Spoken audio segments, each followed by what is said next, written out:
أشهد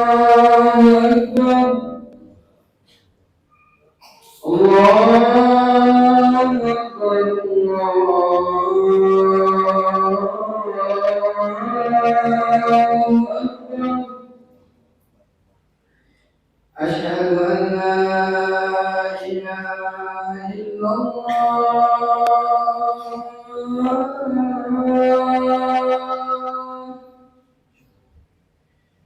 أشهد أن لا إله إلا الله.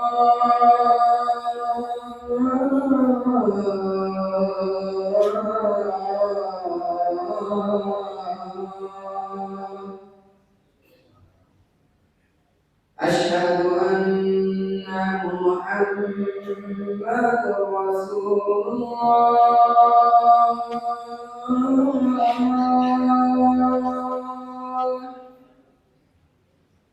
أشهد أن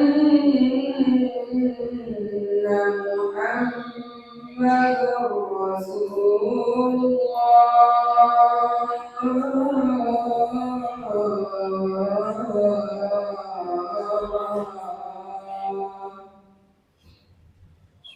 حي على الصلاة.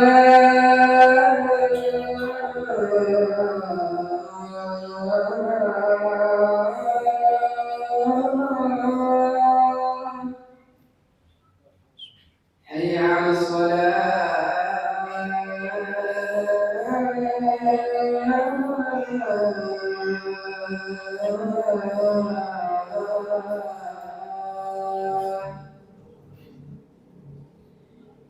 حي على الفلاح.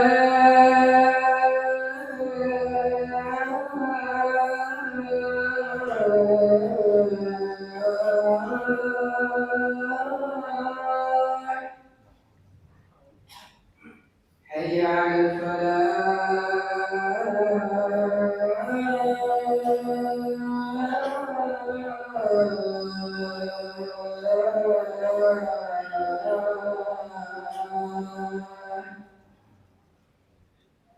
الله أكبر الله أكبر. لا إله إلا الله.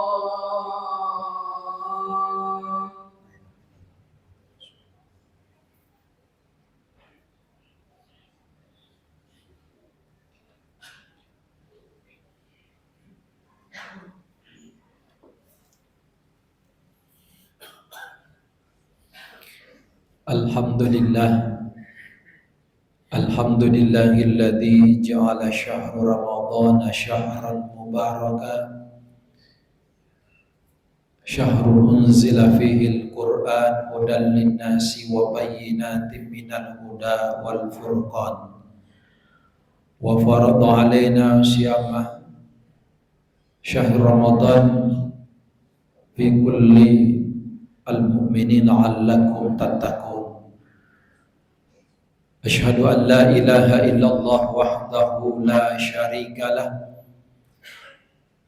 wa asyhadu anna Muhammadan abduhu wa rasuluhu la nabiyya ba'dah. Allahumma salli wa sallim wa barik ala sayyidina Muhammadin fil awwalina wal akhirin wa ala alihi wa sahbihi wa barik ajma'in. Amma ba'd, fa ya ibadallah usikum wa nafsiya bi taqwallah faqad fazal muttaqun. Faqad qala Allah subhanahu wa ta'ala fi kitabihil karim wa huwa asdaqul qailin. A'udzu billahi minasy syaithanir rajim. Ya ayyuhalladzina amanu taqullaha haqqa tuqatih wa la tamutunna illa wa antum muslimun. Qala ta'ala innal ladzina yatluna kitaballah wa aqamus shalah wa anfaqu mimma razaqnahum sirran wa alaniyah ila akhiril ayat. Shadaqallahul azim. Hadirin sidang jamaah salat Jumat ya insyaallah dimuliakan dan dirahmati oleh Allah Subhanahu wa taala. Mudah-mudahan Allah muliakan kita semua di dunia dan insyaallah di akhirat kelak nanti pun kita sama-sama dimuliakan oleh Allah. Amin ya rabbal alamin. Hari ini kita berada di hari yang ke-16 bulan suci Ramadan. Di hari yang istimewa, di bulan yang penuh dengan kemuliaan, saya mengajak kembali yang tak bosan-bosannya untuk senantiasa menjaga, meningkatkan keimanan dan ketakwaan kita kepada Allah Subhanahu wa taala dalam situasi dan kondisi apapun, sebagaimana muara dari perjalanan ibadah Ramadan untuk menjadikan kita menjadi orang yang bertakwa. Karena ketakwaanlah yang bisa memberikan solusi yang terbaik dari segala bentuk persoalan yang kita hadapi dalam kehidupan di dunia, dan ketakwaan pula lah yang bisa mengantarkan kita akan memperoleh nikmat yang tidak disangka dari mana datangnya. Makanya Allah sampaikan wa tazawwadu, berbekallah, fa inna khairaz zadi taqwa, sebaik-baik bekal itu adalah takwa. Dan ketakwaan itulah yang mengantarkan kita meringankan langkah kaki kita, melawan sesaat rasa mengantuk di siang hari untuk hadir melaksanakan salat Jumat. Semoga dedikasi ini kita mampu jaga, paling tidak jangka pendeknya sampai akhir Ramadan, tapi jangka panjang sampai kita kembali kepada Allah Subhanahu wa taala. Pada kesempatan khutbah siang hari ini, hadirin yang dimuliakan oleh Allah, saya mengambil satu firman Allah dalam Al-Quran surah Al-Fatir, salah satu surah Makkiyah yang terdiri 45 ayat. Satu ayat Allah menuntun kita untuk menjadi seorang pebisnis. Ya, Rasulullah Nabi kita Muhammad SAW pernah menyampaikan bahwa pintu pertama untuk meraih orang yang sukses kaya di dunia itu, salah satunya itu adalah pebisnis, orang yang berdagang. Dan itu dicontohkan oleh Nabi. Cuma persoalannya kalau kita berdagang tentang dunia, itu dua kemungkinan, bisa untung atau sebaliknya rugi. Dua aja kemungkinan, karena tidak ada itu pebisnis pedagang untung terus, dan tidak ada juga orang yang rugi terus. Makanya kenapa orang tua dulu mengatakan kalau 1 tahun kau jalani itu aktivitas kegiatanmu, bisnismu, kira-kira pekerjaanmu, nah kira-kira kurang mendatangkan keuntungan, tinggalkan, cari lagi aktivitas perdagangan yang lain. Itu salah satu pesan orang tua dulu. Artinya apa? Memang ada muhasabah, ada perenungan. Sebab kalau berbicara sama ji modal dengan modal kembali dengan modal yang dikeluarkan, itu sebenarnya dalam bahasa agama itu sudah rugi. Jadi kalau sama dengan Ramadan, kalau Ramadan tahun lalu dengan tahun ini sama, sebenarnya kita rugi, karena yang dibutuhkan adalah peningkatan kualitas. Nah, hadirin dimuliakan oleh Allah, yang disampaikan Allah dalam Al-Quran itu adalah orang-orang yang mengharapkan perdagangan yang tidak akan pernah rugi. Yang pertama adalah yatsluna kitab Allah, tentu adalah orang-orang yang mendalami Al-Quran. Ya, sekalipun mendalami Al-Quran kan banyak, termasuk membaca Al-Quran, apalagi sebentar malam insyaallah kita sudah masuk malam ke-17 Ramadan, yang kita di Indonesia selalu memperingati namanya malam nuzulul Quran. Dan memang termasuk hadirin kemuliaan Ramadan itu bukan karena Ramadan diturunkan perintah puasa, bukan karena adanya salat sunnah tarawih di malam harinya, bukan karena adanya perintah zakat fitrah, tapi kemuliaan Ramadan itu jauh sebelum ada perintah puasa, jauh sebelum ada perintah zakat. Ramadan sudah mulia. Kemuliaannya karena disitulah diturunkan Al-Quran. Makanya kalau dibaca sejarah itu, turunnya perintah puasa itu nanti tahun kedua Rasulullah hijrah ke kota Madinah, itu di bulan Sya'ban. Maka turun ayat ya ayyuhalladzina amanu kutiba alaikumusiyam. Tapi sesungguhnya Ramadan sudah mulia sebelum Rasulullah hijrah ke Madinah. Apa yang membuat Ramadan mulia dan istimewa? Itu adalah karena Al-Quran. Makanya orang yang mendalami Al-Quran itu tidak akan pernah rugi. Inilah investasi Bapak Ibu, Bapak hadirin yang dimuliakan oleh Allah. Ada yang mengatakan bagaimana caranya, kami tidak paham, baca Quran saja baru tidak dimengerti, percuma. Saya bilang begini, hadirin yang dimuliakan oleh Allah, pesannya dulu guru tak ulama mengatakan orang baca Quran itu kalau tidak tahu artinya seperti ada ember atau baskom yang kotor disimpan di bawahnya itu keran air.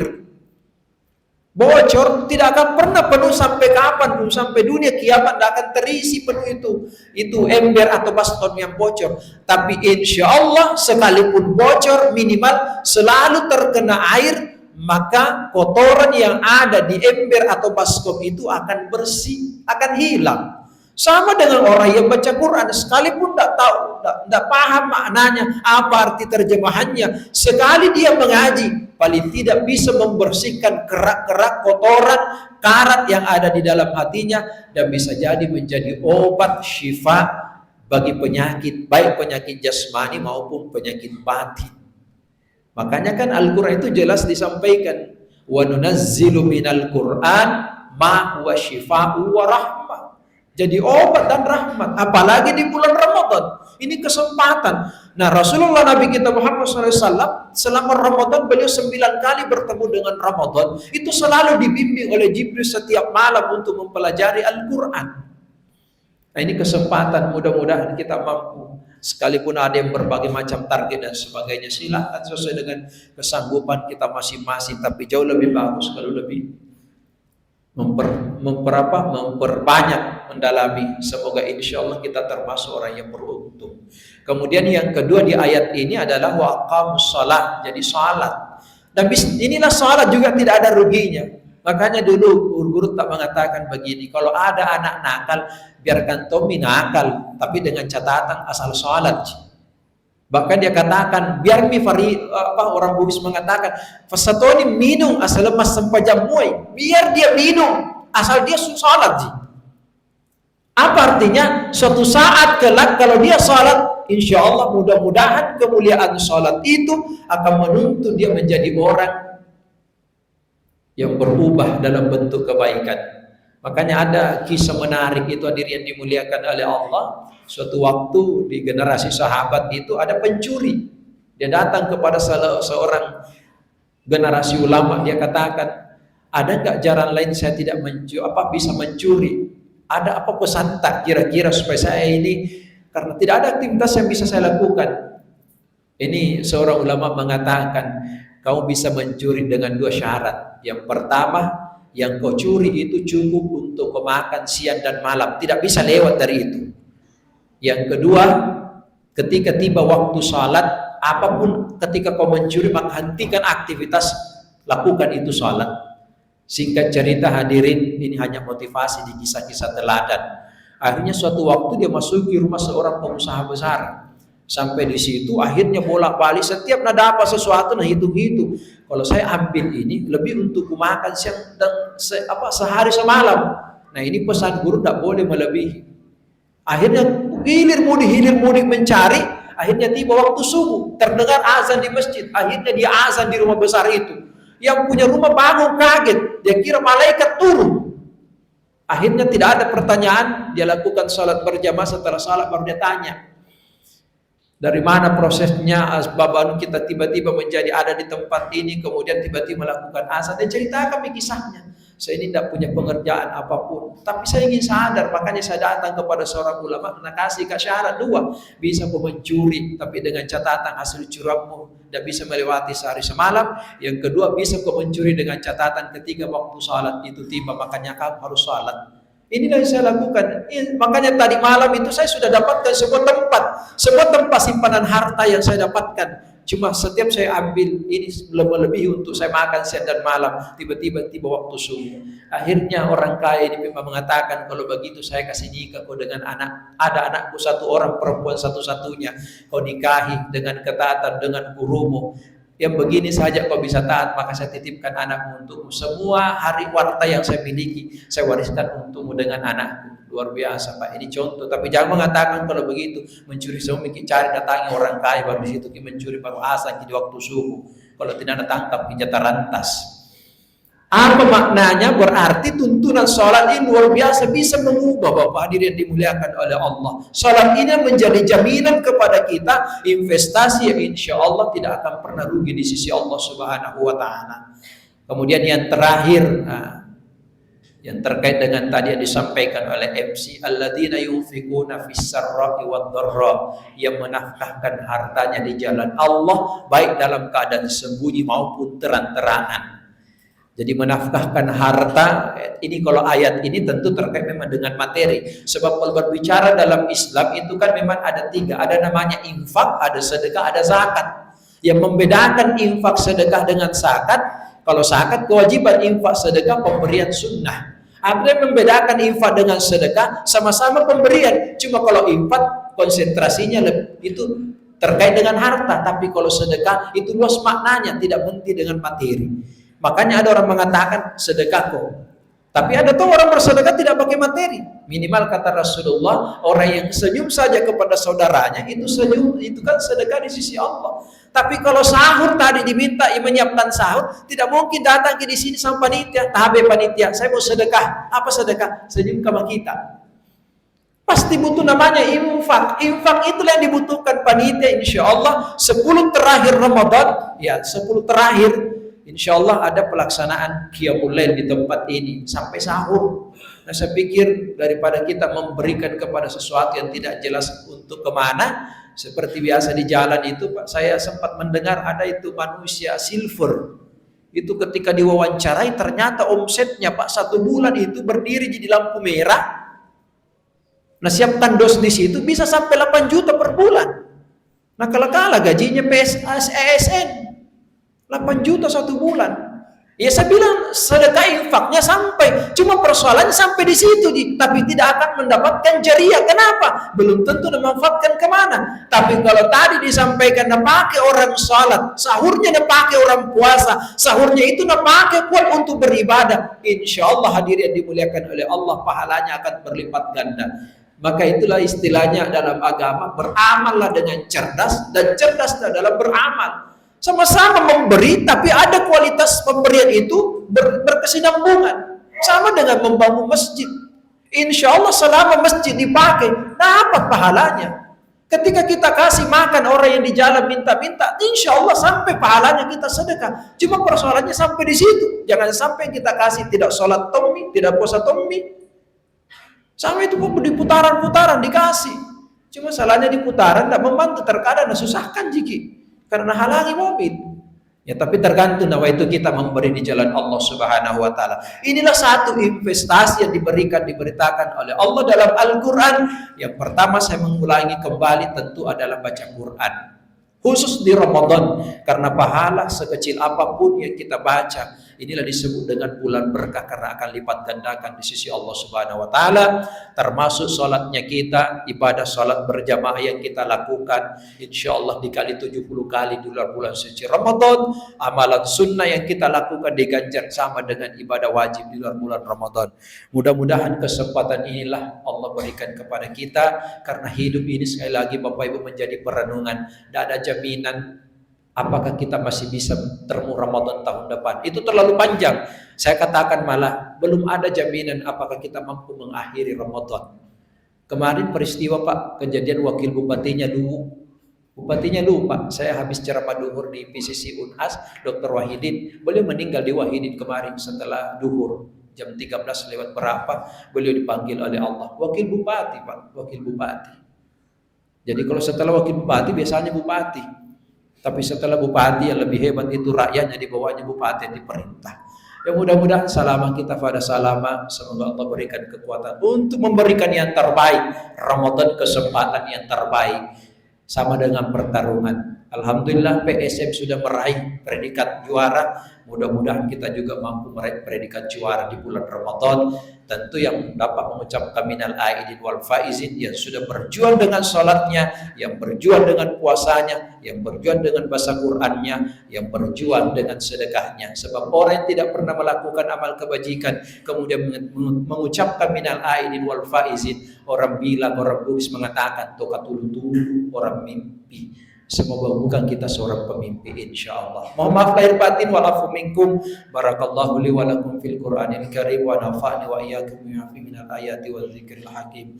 Wa taqabbalallahu minni wa minkum tilawatahu innahu was-sami'ul alim. Aqulu qouli hadza fastaghfiruhu innahu huwal ghafurur rahim.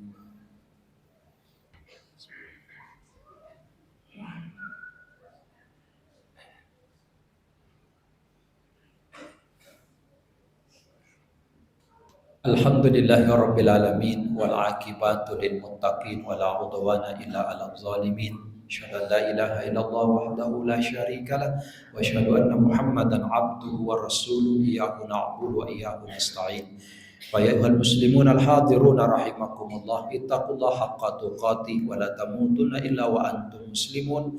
Wa qala ta'ala innallaha wa malaikatahu yusholluna 'alan nabiy ya ayyuhalladzina amanu shallu 'alaihi wa sallimu taslima.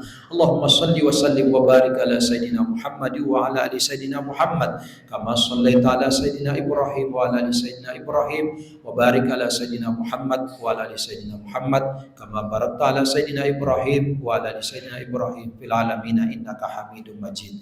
Allahumma ghafir lil muslimina wal muslimat wal mu'minina wal mu'minat al ahya'i minhum wal amwat innaka sami'un qaribun mujibud da'wati ya qadiyal hajat. Allahumma ansur islam wal muslimin wa ahlikil kafarata wal musyrikin. Allahumma innaka afuwun karim tuhibbul afwa fa'fu anna ya Allah ya Rahim. Allahumma inna nas'aluka al afwa wal afiyah wal mu'afata ad-daimah fid dini wad dunya wal akhirah. Rabbana atina fid dunya hasanah wa fil akhirati hasanah wa qina adzabannar. Ibadallah, innallaha ya'muru bil 'adli wal ihsan wa ita'i dzil qurba wa yanha 'anil fahsya'i wal munkar wal baghi ya'idukum la'allakum tadhakkarun. Fadhkurullaha adhkurkum wassalu min fadhiyatikum wa la dzikrullahi akbar wallahu ya'lamu ma tasna'un. Qimis shalah.